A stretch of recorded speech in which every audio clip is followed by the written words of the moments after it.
എല്ലാ പ്രിയപ്പെട്ട കൂട്ടുകാർക്കും ഓൾ PSC എക്സാം ടിപ്സിലേക്ക് സ്വാഗതം ചെയ്യുകയാണ്. 2024 LDC പരീക്ഷകളിൽ ഇനി ചോദിക്കാൻ സാധ്യതയുള്ള പ്രധാനപ്പെട്ട ഒരു മേഖലയാണ് ജ്ഞാനപീഠം നേടിയ മലയാളികൾ എന്ന് പറയുന്നത്. അവിടെ തന്നെ ഓരോ ജ്ഞാനപീഠം നേടിയ ആ ഒരു സാഹിത്യകാരന്മാരുടെ കൃതികളുമായി ബന്ധപ്പെട്ട് തന്നിരിക്കുന്ന ഓപ്ഷനിൽ തന്നിരിക്കുന്ന കൃതികൾ ആരുടെയാണ്, അല്ലെങ്കിൽ ജി ശങ്കരക്കുറുപ്പുമായി ബന്ധപ്പെട്ട കൃതികളിൽ പെടാത്തത് ഏത് എന്ന തരത്തിലുള്ള ചോദ്യങ്ങളൊക്കെ ചോദിക്കും. അതുപോലെ മറ്റ് നമുക്കറിയാം ടോട്ടൽ 6 പേർക്കാണ് മലയാളത്തിൽ നിന്ന് ജ്ഞാനപീഠ പുരസ്കാരം ലഭിച്ചിരിക്കുന്നത്.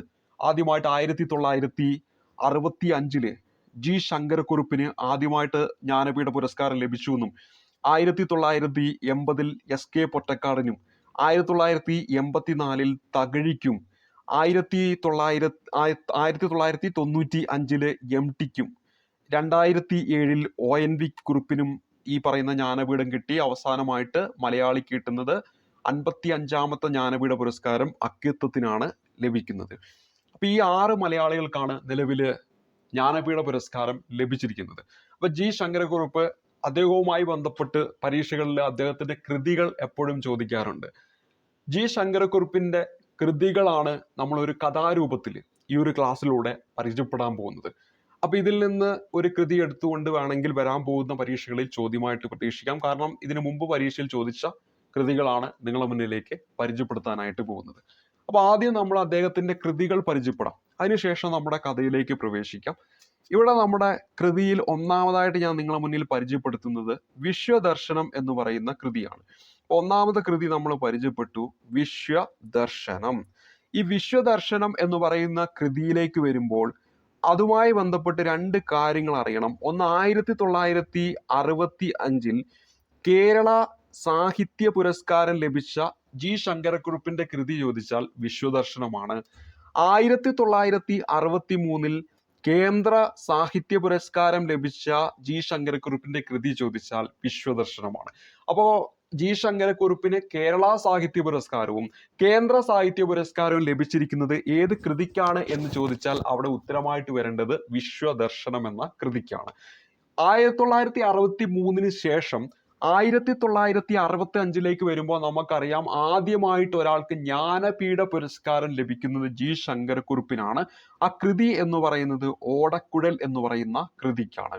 1961 ജ്ഞാനപീഠം ട്രസ്റ്റിന്റെ നേതൃത്വത്തിൽ ഏർപ്പെടുത്തിയ ജ്ഞാനപീഠം പുരസ്കാരം, ഈ ഒരു പുരസ്കാരം നൽകുന്ന ജ്ഞാനപീഠം ട്രസ്റ്റ് ആരംഭിച്ചത് നമുക്കറിയാം ടൈംസ് ഓഫ് ഇന്ത്യയുടെ ഉടമയായ സാഹു ജെയിൻ കുടുംബമാണ്. അവര് രൂപീകരിച്ച ജ്ഞാനപീഠം ട്രസ്റ്റ് നൽകുന്ന ജ്ഞാനപീഠ പുരസ്കാരം ആദ്യമായിട്ട് നൽകി തുടങ്ങിയത് 1965 അതിൽ ആദ്യമായിട്ട് ലഭിച്ചത് ഒരു മലയാളിക്കാണ്. ആ മലയാളിയാണ് നമ്മൾ പരിചയപ്പെടുന്ന ജി ശങ്കരക്കുറുപ്പ്. അദ്ദേഹത്തിന് ഈ ഒരു പുരസ്കാരം ലഭിക്കുന്നത് ഓടക്കുഴൽ എന്ന് പറയുന്ന കൃതിക്കാണ് എന്ന് നമുക്കറിയാം. അപ്പൊ ഇവിടെ ഓടക്കുഴൽ എന്ന് പറയുന്നത് ആരുടെ കൃതിയാണെന്ന് ചോദിച്ചാൽ ജി ശങ്കരക്കുറുപ്പിന്റെ കൃതിയാണ്. ഇതേപോലെ ജി ശങ്കരക്കുറുപ്പിന്റെ മറ്റൊരു കൃതിയാണ് പരീക്ഷയ്ക്ക് ചോദിച്ചതാണ് പൂജാ പുഷ്പം എന്ന് പറയുന്നത്. ആരുടെ കൃതിയാണ് എന്ന് ചോദിച്ചാൽ ജി ശങ്കരക്കുറുപ്പിന്റെ കൃതിയാണ്. അടുത്തതായിട്ട് നമ്മൾ പരിചയപ്പെടുന്നത് എത്രയോ തവണ PSC പരീക്ഷയിൽ ചോദിച്ചതാണ് സൂര്യകാന്തി എന്ന് പറയുന്നത് ജി ശങ്കരക്കുറുപ്പിന്റെ കൃതിയാണ്. PSC പരീക്ഷയിൽ ചോദിച്ച ജി ശങ്കരക്കുറുപ്പിന്റെ മറ്റൊരു കൃതിയാണ് പതികന്റെ പാട്ട്. പതികന്റെ പാട്ട് എന്ന് പറയുന്നത് ജി ശങ്കരക്കുറുപ്പിന്റെ കൃതിയാണ്. ഓർമ്മയുടെ ഓളങ്ങൾ, ജി ശങ്കരക്കുറുപ്പിന്റെ ആത്മകഥ ഏതാന്ന് ചോദിച്ചാൽ അവിടെ ഉത്തരമായിട്ട് വരുന്നതാണ് ഓർമ്മയുടെ ഓളങ്ങൾ എന്ന് പറയുന്നത്. ഓർമ്മയുടെ ഓളങ്ങൾ എന്ന് പറയുന്നത് ആരുടെ ആത്മകഥയാണ്? ജി ശങ്കരക്കുറുപ്പിന്റെ ആത്മകഥയാണ്. ജീവിത സംഗീതം എന്ന് പറയുന്നതും ജി ശങ്കരക്കുറുപ്പിന്റെ പ്രസിദ്ധമായിട്ടുള്ള കൃതിയാണ്, ജീവിത സംഗീതം എന്ന് പറയുന്നത്. അതേപോലെ തന്നെ സാഹിത്യ കൗതുകം എന്ന് പറയുന്നതും ജി ശങ്കരക്കുറുപ്പുമായി ബന്ധപ്പെട്ടിട്ടുള്ള കൃതിയാണ് എന്ന കാര്യം ഓർത്തിരിക്കുക. ജി ശങ്കരക്കുറുപ്പുമായി ബന്ധപ്പെട്ട മറ്റൊരു കൃതിയാണ് മുത്തും ചിപ്പിയും. മുത്തും ചിപ്പിയും എന്ന് പറയുന്നത് ജി ശങ്കരക്കുറുപ്പിന്റെ കൃതിയാണ്. പെരുന്തച്ചൻ എന്ന പേരിൽ ഒരു കൃതിയും അദ്ദേഹം രചിച്ചിട്ടുണ്ട്. പെരുന്തച്ചൻ എന്ന പേരിൽ ഒരു കൃതി ആര് രചിച്ചിട്ടുണ്ട്? ജി ശങ്കരക്കുറുപ്പ് രചിച്ചിട്ടുണ്ട്. 3 അരുവിയും ഒരു പുഴയും, 3 അരുവിയും ഒരു പുഴയും, അരുവിയും ഒരു പുഴയും എന്ന് പറയുന്നതും ജി ശങ്കരക്കുറുപ്പുമായി ബന്ധപ്പെട്ട കൃതിയാണ്. അതേപോലെ അന്തിവൺമുകിൽ, അദ്ദേഹത്തിന്റെ അവസാനത്തെ കൃതി ഏതാന്ന് ചോദിച്ചാൽ അവിടെ ഉത്തരമായിട്ട് വരേണ്ടത് അന്തി വെൺമുകിൽ എന്ന് പറയുന്ന കൃതിയാണ്. അന്തി വെൺമുകിൽ എന്ന് പറയുന്ന കൃതി അദ്ദേഹത്തിന്റെ അവസാനത്തെ കൃതിയാണ്. ഇത് കൂടാതെ അദ്ദേഹം രചിച്ച ബാലസാഹിത്യ കൃതികളിൽ ഒന്നാമതായിട്ട് പരിചയപ്പെടുന്നത് ഇളം ചുണ്ടുകൾ എന്നതാണ്. ഇളം ചുണ്ടുകൾ എന്ന് പറയുന്നത് അദ്ദേഹം രചിച്ച ബാലസാഹിത്യ കൃതിയാണ്. അദ്ദേഹം രചിച്ച ബാലസാഹിത്യ കൃതികളിൽ ഒന്നാണ് ഓലപ്പീപ്പി എന്ന് പറയുന്നത്. ഓലപ്പീപ്പി എന്ന് പറയുന്നത് ജി ശങ്കരക്കുറുപ്പിന്റെ ബാലസാഹിത്യ കൃതിയാണ്. വാർമഴവില്ല് എന്ന് പറയുന്നതും അദ്ദേഹം രചിച്ച ബാലസാഹിത്യ കൃതിയാണ്. അതേപോലെ കാറ്റേ വാ കടലേ വാ എന്ന് പറയുന്നത് അദ്ദേഹം രചിച്ച ബാലസാഹിത്യ കൃതിയാണ് എന്ന കാര്യം ഓർത്തിരിക്കുക. കാറ്റേ വാ കടലേ വാ എന്ന് പറയുന്ന കൃതിയും അദ്ദേഹം രചിച്ച ബാലസാഹിത്യ കൃതിയാണ്. ഇനി അദ്ദേഹത്തിന്റെ കുറച്ച് തർജ്ജിമകളുണ്ട്. അത് നമുക്ക് ഈ ഒരു കഥ പറഞ്ഞതിന് ശേഷം നമുക്ക് പറയാം. അപ്പൊ ഇപ്പോ ഇത്രയും കൃതികൾ വെച്ചിട്ടാണ് നമ്മൾ കഥകൾ ഉണ്ടാക്കിയിരിക്കുന്നത്. ഇനി കുറച്ച് 2-3 കൃതികളാണ്, അത് തർജ്ജമയാണ്, നമ്മൾ സെപ്പറേറ്റ് പഠിക്കാം. ഇപ്പൊ നമ്മളിവിടെ പരിചയപ്പെട്ടിരിക്കുന്ന ഈ എല്ലാ കൃതികളും ഒരിക്കൽ കൂടി പറയാം. ഒന്നാമതായി വിശ്വദർശനം, ഓർത്തിരിക്കണം, കേരള സാഹിത്യ പുരസ്കാരവും കേന്ദ്ര സാഹിത്യ പുരസ്കാരം ലഭിച്ച കൃതിയാണ്. 61-ലും 63-ലും യഥാക്രമം. പിന്നെ ഓടക്കുഴൽ 1965 ജ്ഞാനപീഠം കിട്ടിയ കൃതിയാണ്. പൂജാപുഷ്പം, സൂര്യകാന്തി, പതികന്റെ പാട്ട്, ഓർമ്മയുടെ ഓളങ്ങൾ ആത്മകഥയാണ്. ജീവിത സംഗീതം, സാഹിത്യ കൗതുകം, മുത്തും ചിപ്പിയും, പെരുന്തച്ചൻ, 3 അരുവിയും ഒരു പുഴയും, അന്തിവൺമുകിൽ, ഇളം ചുണ്ടുകൾ, ഓലപ്പീപ്പി, വാർമഴവില്ല്, കാറ്റേവ കടലേവ. അതില് ഇളം ചുണ്ടുകൾ, ഓലപ്പീപ്പി, അതുപോലെ തന്നെ വാർമഴവില്ല്, കാറ്റേവ കടലേവ എന്നിവയെല്ലാം എന്താണ് അദ്ദേഹത്തിന്റെ ബാലസാഹിത്യ കൃതികളാണെന്ന കാര്യം പ്രത്യേകം ഒന്ന് നോട്ട് ചെയ്ത് വെക്കുക. ഇത് നമ്മുടെ കഥയിലേക്ക് വരികയാണ്. നമ്മുടെ കഥ എന്ന് പറയുന്നത് ആദ്യമായി നമ്മൾ പറയുന്നു പെരുന്തച്ചന്റെ ഉപദേശം കേട്ട്. അപ്പൊ ഒന്നാമത് നമ്മൾ പറയുകയാണ് പെരുന്തച്ചന്റെ ഉപദേശം കേട്ട്. പെരുന്തച്ചന്റെ ഉപദേശം കേട്ട്. ഉപദേശം കേട്ട്. അപ്പൊ ഇവിടെ പെരുന്തച്ചൻ എന്ന് പറയുന്നത് ജി ശങ്കരക്കുറുപ്പിന്റെ ഒരു കൃതിയാണ് എന്ന് നമ്മൾ ഇപ്പോൾ പഠിച്ചു. പെരുന്തച്ചന്റെ ഉപദേശം കേട്ട് വിശ്വദർശനത്തിനായി, എന്താണ് വിശ്വദർശനത്തിനായി, വിശ്വദർശനത്തിനായി. അപ്പൊ അടുത്തൊരു കൃതിയുടെ പേര് കിട്ടി, വിശ്വദർശനം എന്ന് പറയുന്നത് അദ്ദേഹത്തിന്റെ കൃതിയാണ്. അപ്പൊ പെരുന്തച്ചന്റെ ഉപദേശം കേട്ട് വിശ്വദർശനത്തിനായി പൂജാപുഷ്പം തേടിയിറങ്ങിയ ജി. അപ്പൊ എന്താണ് പൂജാപുഷ്പം? പൂജാപുഷ്പം എന്ന് പറയുന്നത് അദ്ദേഹത്തിന്റെ കൃതിയാണ്. പൂജാപുഷ്പം തേടി ഇറങ്ങിയ ജി. ജി എന്ന് പറയുന്നത് നമ്മുടെ ജി ശങ്കരക്കുറുപ്പിന്റെ തൂലികാ നാമമാണ്. അപ്പൊ ഇവിടെ ജി എന്ന് പറയുന്നത് എന്താണ്? നമ്മൾ ഈ പറഞ്ഞിരിക്കുന്ന കോഡ് ആരുമായി ബന്ധപ്പെട്ടിരിക്കുന്നു? ജിയുമായി ബന്ധപ്പെട്ടിരിക്കുന്നു എന്ന് അറിയാൻ വേണ്ടിയാണ് നമ്മളിവിടെ ആ ജി ഉൾപ്പെടുത്തിയിരിക്കുന്നത്. അപ്പൊ പൂജാപുഷ്പം തേടി ഇറങ്ങിയ ജി 3 അരുവിയും ഒരു പുഴയും കടന്ന്. അപ്പൊ അടുത്തത് എന്താണ്? 3 അരുവിയും ഒരു പുഴയും കടന്ന്. 3 അരുവിയും ഒരു പുഴയും കടന്ന്. അപ്പൊ അടുത്ത ഒരു കൃതി കിട്ടി, 3 അരുവിയും ഒരു പുഴയും. 3 അരുവിയും ഒരു പുഴയും. അപ്പൊ 3 അരുവിയും ഒരു പുഴയും കടന്ന് അദ്ദേഹം എന്ത് കണ്ടു? സൂര്യകാന്തി കണ്ടു. അപ്പൊ പൂജാപുഷ്പം തേടി പോയതാണ്. അപ്പൊ അദ്ദേഹം എന്ത് കണ്ടു? കടന്ന് സൂര്യകാന്തി കണ്ടു. അപ്പൊ ഇവിടെ അടുത്ത കൃതി കിട്ടി, സൂര്യകാന്തി എന്ന് പറയുന്നത് അദ്ദേഹത്തിന്റെ കൃതിയാണ്. അപ്പൊ പെരുന്തച്ചന്റെ ഉപദേശം കേട്ട് പെരുന്തച്ചൻ വിശ്വദർശനത്തിനായി വിശ്വദർശനം, പൂജാപുഷ്പം തേടി ഇറങ്ങിയ പൂജാപുഷ്പം, ജിയുടെ കൃതികളാണ് പഠിക്കുന്നത്. 3 അരുവിയും ഒരു പുഴയും കടന്ന്, 3 അരുവിയും ഒരു പുഴയും, സൂര്യകാന്തി കണ്ടു. അപ്പൊ സൂര്യകാന്തി അദ്ദേഹത്തിന്റെ കൃതിയാണ്.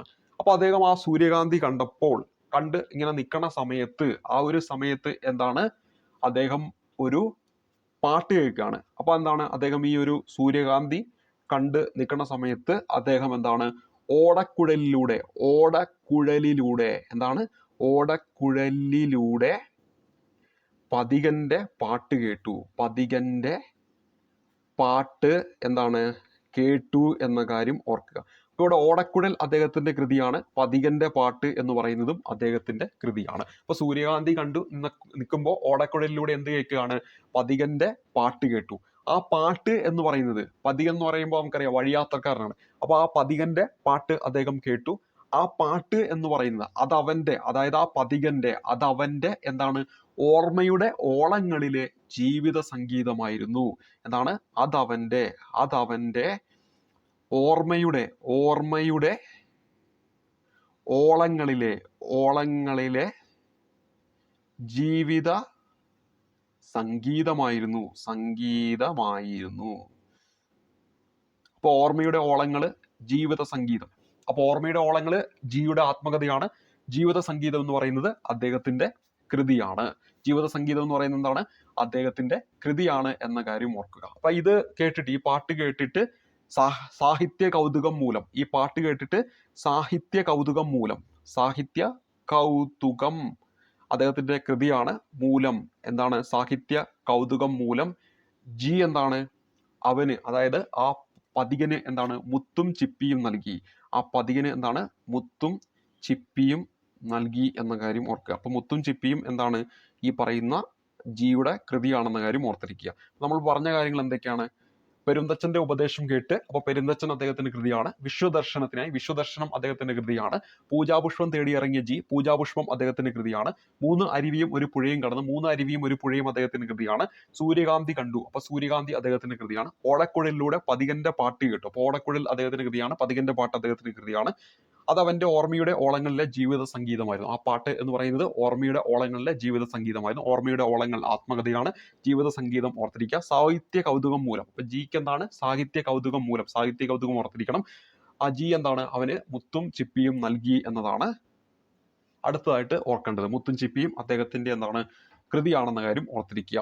അപ്പോ ഇത്രയും എന്താണ്? അദ്ദേഹവുമായി ബന്ധപ്പെട്ട പ്രധാനപ്പെട്ട കൃതിയാണ്. ഇനി ഞാൻ പറയാൻ പോകുന്നതാണ്, നമ്മൾ അവസാനം പറഞ്ഞില്ലേ ബാലസാഹിത്യ കൃതികൾ, ആ ബാലസാഹിത്യ കൃതിയിലേക്ക് നമ്മൾ പ്രവേശിക്കുകയാണ്. അപ്പൊ ഇവിടെ എന്താണ്? ഈ മുത്തും ചപ്പി, ഈ പറയുന്ന മുത്തും ചിപ്പിയും എന്താണ് കൊടുക്കുന്നത്? ഈ പറയുന്ന പതികന്റെ കുട്ടി കാണുകയാണ്. അപ്പോൾ പതികന്റെ കുട്ടി എന്താണ്? ഈ പറയുന്ന മുത്തും ചിപ്പിയും കൊടുക്കുന്നത് കാണുകയാണ്. അപ്പോൾ നമ്മൾ കുട്ടി എന്നതിൽ നിന്ന് ഇനി പറയാൻ പോകുന്നത് ബാലസാഹിത്യ കൃതിയാണ് എന്ന് അവിടെ എന്ത് ചെയ്യണം? നമ്മൾ ഓർത്തിരിക്കണം. അപ്പോൾ അത് കണ്ട് ഈ പറയുന്ന പതികന്റെ കുട്ടി സന്തോഷിച്ചിട്ട്, അവന്റെ കയ്യിൽ ഒരു ഓലപ്പീപ്പി ഉണ്ടായിരുന്നു. അപ്പോൾ എന്താണ്? പതികന്റെ ആ ഒരു കുട്ടി സന്തോഷിച്ചിട്ട് ഓലപ്പീപ്പി ഉണ്ടായിരുന്നു അവന്റെ കയ്യില്. അപ്പോൾ അവന്റെ കയ്യിലെ ആ ഒരു ഓലപ്പീപ്പി എന്ത് ചെയ്തു? ആ കുട്ടിയുടെ ഇളം ചുണ്ടിൽ അപ്പൊ എന്താണ്? ഈ കുട്ടി സന്തോഷിച്ച് ഇളം ചുണ്ടിൽ ഓലപ്പീപ്പി വെച്ചിട്ട് വാർ മഴവില്ലിനെ നോക്കിയിട്ട് എന്തിനെ നോക്കിയിട്ട്? വാർ മഴവില്ലിനെ നോക്കിയിട്ട് അവൻ പാടി. എന്തു പാടി? കാറ്റേവാ കടലേവാ. എന്താണ്? കാറ്റേവാ കടലേവാ എന്ന് പറയുന്ന ആ ഒരു പാട്ട് അവൻ പാടി. അപ്പൊ ഇവിടെ നമ്മൾ പറഞ്ഞെന്താണ്? ഈ പറയുന്ന ജി ശങ്കരക്കുറുപ്പുമായി ബന്ധപ്പെട്ട് ബാലസാഹിത്യ കൃതികളാണ് ഇപ്പൊ നമ്മളിവിടെ പറഞ്ഞത്. ഓലപ്പീപ്പി, ഇളം ചുണ്ടിൽ, അതുപോലെ തന്നെ വാർമഴവില്ല്, അതുപോലെ തന്നെ കാറ്റേവ കടലേവ. അപ്പൊ ഈ മുത്തും ചിപ്പിയും കൊടുക്കുന്ന കണ്ടിട്ട് അവന്റെ കുട്ടി സന്തോഷിച്ചിട്ട് ഇളം ചുണ്ടിൽ ഓലപ്പീപ്പി വെച്ചിട്ട് വാർമഴവില്ലിനെ നോക്കിയിട്ട് അവൻ പാടുകയാണ് കാറ്റേവ കടലേവ എന്ന് പറയുന്നത്. അപ്പൊ ആ ഒരു ബാലസാഹിത്യ കൃതിയും അവിടെ എന്താണ്? നമുക്ക് ലഭിക്കുകയാണ്. അങ്ങനെ ഈ പറയുന്ന കാറ്റേവ കടലേവ എന്ന് അവൻ എന്ത് ചെയ്യുന്നു? പാടുന്നു. അങ്ങനെ കുറച്ച് കാലങ്ങൾ കഴിഞ്ഞപ്പോ അന്തി വെൺമുകിൽ അപ്പോഴേക്കും എന്താണ്? എത്തി, ഇനിയും പലതും ബാക്കി വെച്ച്. അപ്പൊ അദ്ദേഹത്തിന്റെ അവസാനത്തെ കൃതിയാണ് എന്ത്? അന്തി വെൺമുകിൽ. ഇവിടെ നമ്മൾ പറഞ്ഞ എന്താണ്? അന്തി വെൺമുകിൽ അപ്പോഴേക്കും എത്തി, ഇനിയും പലതും ബാക്കി വെച്ചിട്ട്. അപ്പൊ ഇവിടെ നമ്മൾ പറഞ്ഞത്, അതായത് ഇത് പറഞ്ഞ് അവസാനിപ്പിക്കുന്നത് അന്തി വെൺമുകിൽ എന്ന് പറയുന്ന അദ്ദേഹത്തിന്റെ ആ ഒരു അവസാനത്തെ കൃതിയിലൂടെയാണ്. അപ്പൊ നമ്മുടെ കഥ എന്ന് പറയുന്നത്, ഈ ഒരു കഥ എന്താണ് 2-3 പ്രാവശ്യം നമ്മൾ കേട്ട് കഴിഞ്ഞാൽ പിന്നെ നമ്മുടെ ഓപ്ഷനിൽ ഈ പറഞ്ഞ ഈ ഒരു കവിതയുടെ പേര് നമുക്ക് കാണുന്ന സമയത്ത് മനസ്സിലേക്ക് കടന്നു വരും. ഇതിനുള്ളിലുള്ള ഒരു പേരാണല്ലോ. അങ്ങനെ നിങ്ങൾക്ക് എന്ത് ചെയ്യാൻ പറ്റും? ജി ശങ്കരക്കുറുപ്പിന്റെ കൃതിയാണ് എന്ന് നമുക്ക് ഐഡന്റിഫൈ ചെയ്യാനായിട്ട് സാധിക്കും. അപ്പൊ ഇവിടെ നമ്മൾ പറഞ്ഞു പെരുന്തച്ഛന്റെ ഉപദേശം കേട്ടു. അപ്പൊ പെരുന്തച്ഛൻ എന്ന ഓപ്ഷനിൽ കണ്ട ജി ശങ്കരക്കുറുപ്പ് ഉണ്ടെങ്കിൽ പെരുന്തച്ഛൻ ആ ഒരു കഥയിൽ കണ്ടിട്ടുണ്ട്. അപ്പൊ എന്താണ്? പെരുന്തച്ഛൻ ജിയുടെ കൃതിയാണ്. വിശ്വദർശനത്തിനായി പൂജാപുഷ്പം തേടിയിറങ്ങിയ ജി, ആ ഒരു സെന്റൻസ് നിങ്ങളെ മനസ്സിലുണ്ടെങ്കിൽ വിശ്വദർശനവും പൂജാപുഷ്പവും ഓപ്ഷൻ ഉണ്ടെങ്കിൽ നിങ്ങൾക്ക് മനസ്സിലേക്ക് പെട്ടെന്ന് കടന്നു വരും. ഇനി അടുത്തത് എന്താണ്? 3 അരുവിയും ഒരു പുഴയും കടന്ന്. എങ്ങനെയാ പോയത്? 3 അരുവിയും ഒരു പുഴയും കടന്ന്. അത് അവിടെ ഉണ്ടല്ലോ. അപ്പൊ അത് ഓപ്ഷൻ ഉണ്ടെങ്കിൽ അത് നിങ്ങൾക്ക് കടന്നു വരും. പിന്നെ സൂര്യകാന്തി കണ്ടു, ഓടക്കുഴലിലൂടെ പതികന്റെ പാട്ട് കേട്ടു, അത് അവന്റെ ഓർമ്മയുടെ ഓളങ്ങളിലെ ജീവിത സംഗീതമായിരുന്നു. സാഹിത്യ കൗതുകം മൂലം എന്താണ്? ജി മുത്തും ചിപ്പിയും എന്താണ്? അവന് നൽകി. ഇത് കണ്ട് അവന്റെ കുട്ടി, ഇനി അങ്ങോട്ടുള്ളത് ബാലസാഹിത്യ കൃതിയാണ്. ഓലപ്പീപ്പി എന്താണ്? ഇളം ചുണ്ടിൽ വെച്ചിട്ട് വാർ മഴവില്ലിനെ നോക്കിയിട്ട് കാറ്റേവ കടലേവ എന്ന് പാടുന്നു.